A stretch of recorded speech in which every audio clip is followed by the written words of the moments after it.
Insiden di hari pertama. Hari itu adalah hari yang baru bagi Mae, hari di mana ia telah resmi menjadi seorang asisten pribadi Madam Lisa. Ia tampak sedang sibuk berkutat meracik makanan untuk sang majikan di dapur bersama Sumi. Mae mendengarkan dengan sesama setiap perkataan sang asisten rumah tangga yang sudah lama bekerja di rumah tersebut. Hal-hal yang sulit ia ingat akan dicatatnya di buku catatan yang diberikan oleh Robert sebelum kepergiannya tadi. Jangan pernah pakai pecin ya, Mae. Kalau mau pakai penyedap rasa sedikit saja asal ada gurih-gurihnya. Karena kalau hanya garam saja, Madam suka protes, katanya makanannya nggak enak. Hehe. Hehe, aneh ya. Ya begitulah, Mae. Orang kaya, kata Rohayati mah. Hihi, iya dia mah ada aja bahasa anehnya. Betul, Mae. Dia mah ajaib orangnya ya. Iya, Bi. Oh ya, Mae, jangan lupa diaduk. Itu udang goreng menteganya takut gosong. Iya, Bi. Setelah semua masakan matang, Mae pun segera menyajikannya di meja makan. Sesuai dengan arahan Sumi, tak lupa ia pun meletakkan piring dengan sendok dan garpu di kedua sisinya. Kemudian ia menuangkan air dingin ke dalam gelas kaca berukuran besar. Air kobokan di mangkuk kecil stainless pun sudah disiapkannya. Bi, semua sudah saya kerjakan, apalagi yang harus saya lakukan? Sekarang kamu ke kamar Madam, beritahu beliau kalau makan siangnya sudah siap. Ketuk pintu terlebih dahulu, kalau beliau sudah mempersilahkan kamu untuk masuk, baru kamu masuk ya. Baik, Bi. Dengan hati berdebar, Mai melangkahkan kakinya menuju ke kamar majikannya. Wajah seram Madam Lisa saat mengusirnya tadi masih terbayang-bayang di dalam benaknya. Gigiknya sambil mengusap kedua lengannya. Tok tok tok, Mai mengetuk pintu kamar bercat putih itu 3 kali. Hening, tidak ada jawaban dari dalam kamar. Dengan tangan bergetar, ia kembali mengetuk pintu kokoh di hadapannya. Masuk, teriak Madam dari dalam kamar. Bismillahirrohmanirrohim, ucap Mai sambil menekan gagang pintu berwarna emas. Dengan ragu, Mai memasuki kamar berwallpaper motif bunga merah marun dengan tangkai coklat keemasan. Ruangan itu sangat luas dengan perabotan yang lengkap. Semua yang diucapkan oleh Rohayati tempo hari benar adanya. Anak bojong kences itu berdecak kagum dengan pemandangan indah di hadapannya. Ada apa? Tanya Madam Lisa dengan mata tetap fokus ke televisi layar datar berukuran besar di hadapannya. Maaf Madam, saya mengganggu. Itu masakannya sudah siap, ini sudah waktunya makan siang. Kamu masak apa? Sayur sup dengan udang goreng mentega, Madam. Nasi merahnya sudah ada? Sudah, Madam. Saya masak pakai panci dandang tanpa magicom. Baik, sebentar lagi saya makan. Saya tunggu di luar kamar ya, Madam. Oke. Setelah berpamitan kepada majikannya, Mae pun keluar dari kamar Madam Lisa. Wajahnya pucat seperti habis melihat hantu. 5 menit kemudian pintu kamar terbuka, wanita berwajah judes itu muncul dari dalam. Sambil tersenyum, Mai menawarkan diri kepada majikannya itu untuk membantunya berjalan ke ruang makan. Saya bisa jalan sendiri, kamu pikir saya tua renta yang persakitan, hah? Maafkan saya, Madam, saya tidak bermaksud begitu. Saya hanya ingin... Sudahlah, jangan banyak bicara, kepalaku semakin pusing. Baik, Madam. Di belakang Madam Lisa, Mai berjalan sambil mengelus dadanya.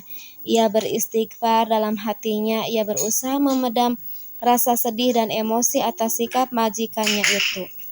Sesampainya di ruang makan, ia menarikan kursi untuk nyonyanya dan tanpa diperintah lagi, sang asisten pribadi berusia 13 tahun itu melayani sang majikannya dengan baik dan sabar. Saat nasi dan lauknya tersaji di piring, dengan ragu Madam Lisa menyendok makanan yang ada piringnya tersebut, lalu menciumnya untuk memastikan makanan yang akan dimakannya itu tidak berbau aneh atau basi. Setelah dirasanya aman, barulah ia mengunyahnya perlahan. Dengan setia, Mai berdiri di samping majikannya yang sedang menikmati santap siangnya. Namun tiba-tiba saja Madam Lisa berteriak sambil melemparkan sendok ke lantai. "Ada apa, Madam? Kamu mau membunuh saya? Apa maksud Madam? Mana mungkin saya... Lihat itu, brokoli yang kamu masak ada ulatnya. Sembarangan sekali kamu. Baru hari pertama kerja sudah buat onar. Kalau bukan karena anakku, aku tak sudi menerimamu menjadi asisten pribadiku." Mata Madam Lisa melotot ke arah Mae yang menangis sesenggukan. "Maafkan atas kelalaian saya, Madam. Saya janji hal seperti ini tidak akan terulang kembali. Kamu merusak selera makanku saja." Caci Madam Lisa melangkah pergi meninggalkan Mae sendirian. Saat majikannya berlalu, Mae segera memunguti tumpahan makanan yang dilemparkan oleh majikannya tadi. Sumi segera datang menghampiri. Mae telah memastikan Madam Lisa sudah masuk ke dalam kamarnya. "Ada apa, Mae?" "Ini, Bi, di brokolinya ada ulat. Saya yang salah karena kurang teliti saat memotongnya tadi." "Yang sabar ya, Bibi nggak bisa bantuin apa-apa. Padahal dulu Madam nggak begitu sifatnya, Mae. Dia baik dan ramah." "Kenapa beliau jadi seperti itu?" "Semenjak suaminya meninggal, ditambah anak-anaknya yang hampir tidak punya waktu untuk menengoknya kemari. Tadinya mereka semua mau memasukkan Madam ke panti jompo, tapi Madamnya nggak mau." "Panti jompo itu apa, Bi?" "Tempat penampungan untuk orang lanjut usia." "Astagfirullah, tega sekali mereka ya." "Iya, Bibi juga heran kenapa mereka seperti itu. Bibi rasa Madam bersikap galak seperti setiap asisten pribadinya karena ia ingin anak-anaknya lah yang mengurusnya, bukan orang lain." "Kasihan ya, Bi." "Iya, Mae. Sebaiknya kamu bersabar ya menghadapi sikap Madam yang begitu. Orang-orang yang bekerja sebelum kamu selalu mengandalkan emosinya saat menghadapi sikap Madam yang tidak baik. Seandainya mereka mau bersabar, mungkin saja hati Madam bisa luluh. Beliau kan manusia biasa, Allah Maha membolak-balikan hati manusia." "Betul, Bi. Terima kasih ya, Bi. Setelah Teh Roro, kini Bi Sumlah yang menjadi tempat saya untuk berkeluh kesah." "Sama-sama, Mae. Bibi sayang padamu. Sosokmu mengingatkan Bibi kepada almarhum anak bungsu Bibi. Dia meninggal karena sakit demam berdarah saat usianya 3 tahun, tepatnya 11 tahun yang lalu. Ya Allah, kasihan sekali. Bibi yang sabar ya. Anak Bibi sudah bahagia di surganya Allah." Kata guru ngaji Mae, setiap anak yang meninggal itu akan langsung ditempatkan di surga terindah, dan itu akan menjadi penolong kedua orang tuanya kelak. Amin ya Allah. Masa Allah, Mae, pemikiran dan tutur katamu seperti orang yang sudah dewasa saja. Mungkin karena keadaan, Bi. Hehe. Bibi bangga sama kamu, Mae. Mentalmu kuat, hatimu juga sangat baik. Mae tersenyum mendengar pujian yang dilontarkan Sumi, sosok wanita yang tengah membantunya mengelap lantai dengan kain lap basah sungguh mengingatkan dia kepada sosok sang ibu yang selalu ada ketika dirinya sedang susah dan sakit. Cerita Sumi mengenai majikannya yang bersikap sangat pemarah itu kini dapat dipahaminya. Untuk itu, ia akan berusaha memaklumi setiap teguran keras yang akan ia dapatkan nanti. Kini ia sudah siap dengan apapun caci maki yang akan diucapkan wanita keturunan Amerika itu. Tidak akan lagi peduli dengan omelan majikannya dan akan berusaha untuk selalu enjoy dan lapang dada. Usai membersihkan piring dan gelas kotor di meja makan, Mae segera mencucinya. Ia kembali teringat kepada sang majikan yang baru makan sedikit. Dengan hati yang berdebar, ia memutuskan untuk kembali menemui singa betina di dalam kamarnya. "Tok, tok, tok, masuk." "Madam, ini saya. Saya tahu, karena saya tidak buta. Mau apa kamu kemari?" "Saya mau meminta maaf yang sebesar-besarnya atas kejadian yang menimpa Madam tadi. Sungguh tidak ada unsur kesengajaan. Demi Allah, Madam, saya akui saya salah karena kurang teliti saat memotong dan membersihkannya." "Sudahlah, semua sudah terjadi. Madam sudah memaafkan saya." "Ya, Alhamdulillah. Terima kasih banyak, Madam. Oh iya, Madam mau makan apa? Karena tadi Madam baru makan beberapa suap saja. Saya khawatir Anda sakit." "Jangan sok perhatian kamu. Jangan begitu, Madam. Saya di sini bertugas untuk mengurus dan melayani Anda. Kenyamanan dan keselamatan Madam adalah tanggung jawab saya." Madam Lisa menatap lekat wajah asisten barunya. Ia tidak menyangka kalau anak kecil yang sedang berdiri di hadapannya itu sangat sopan dan bertanggung jawab, tidak seperti asisten-asistennya yang dulu. Buatkan saja saya salad buah. Baik, Madam, akan segera saya buatkan. Cuci bersih semua buah-buahannya. Kalau sampai saya temukan hal yang menjijikan seperti tadi, saya tidak akan segan-segan memecatmu. Kamu mengerti? Mengerti, Madam. Saya permisi. Madam Lisa bergeming, matanya kembali tertuju kepada layar televisi yang sedang menyiarkan acara berita. Ia memang hobi sekali menonton acara berita, terutama berita tentang kriminal dan politik.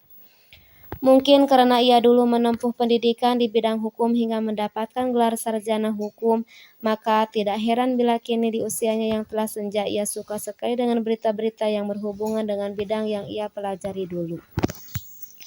Dengan langkah gontai, Mai berjalan menuju dapur. Ia langsung menuju lemari es besar yang terletak di ujung ruangan yang cukup luas itu. Apa mau dibikin, Mai? Salad buah, Bi. Kamu tahu cara bikinnya? Tahu, Bi. Karena sewaktu kemarin saya menginap di rumah majikannya Teh Roroh, kebetulan Nyonya Lestari minta dibuatkan salad buah. Saat itulah saya melihat proses pembuatannya. Ya sudah, kalau begitu Bibi tinggal dulu ya, mau antar makanan untuk suami Bibi. Pak Agus di pos depan. Iya, silahkan, Bi. Mae mencuci semua buah. Kini matanya lebih waspada agar kejadian yang terjadi tadi tidak terulang lagi. Buah-buahan yang dipotongnya dipastikan dari makhluk tak kasat mata dan biji yang tersembunyi di balik daging buah. Setelah dirasa aman, akhirnya ia pun segera menuangkan mayonaise ke atas tumpukan potongan buah-buah tersebut. Madam, insya Allah saladnya nikmat dan aman. Hehe, gumamnya pelan. Ia menaruh semangkuk salad nikmat di atas nampan. Sebelum disuguhkan, tak lupa ia pun menuangkan air dingin ke dalam segelas kaca berukuran besar yang biasa digunakan oleh majikannya minum. Dengan percaya diri, ia membawa nampan tersebut. Setelah di dalam kamar, Madam Lisa menyuruhnya untuk menaruhnya di atas meja kaca di depan sofa yang diduduki. Madam, saya mohon izin sebentar. Kamu mau kemana? Saya mau sholat, Madam. Baiklah, kalau dari dalam kamar tidurmu nanti mendengar bunyi bel, itu berarti aku yang panggil ya. Baik, Madam. Terima kasih. Saya permisi. Ya, pungkasnya singkat sambil menarik mangkuk. Sebelum berlalu, Mai sempat melirik ke arah majikannya itu. Hatinya lega karena Madam Lisa tampak sangat lahap menikmati salad buah buatannya. Bibirnya menyunggingkan senyuman manis, tanda kalau pekerjaannya kali ini baik dan benar.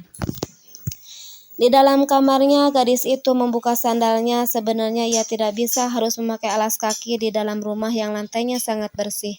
Namun, itu sudah peraturan tuan rumah bahwa kebersihan telapak kaki pun harus tetap dijaga. Untuk itu, semua penghuni wajib memakai sandal khusus di dalam rumah yang disediakan di samping pintu masuk.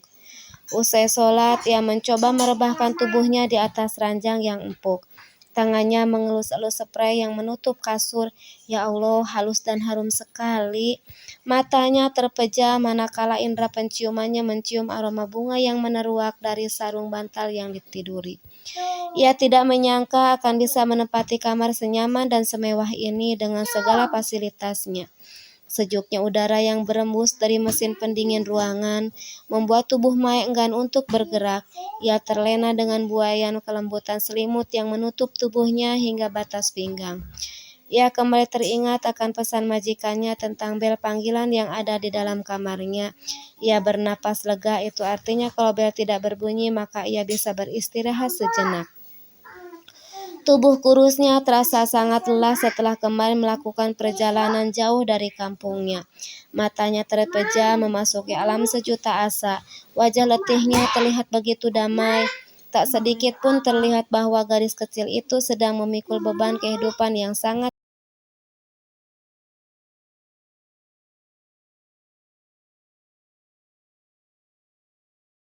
terutama masa depan keempat adiknya. Ia sudah bertekad bahwa adik-adiknya tersebut harus sekolah minimal sampai SMA.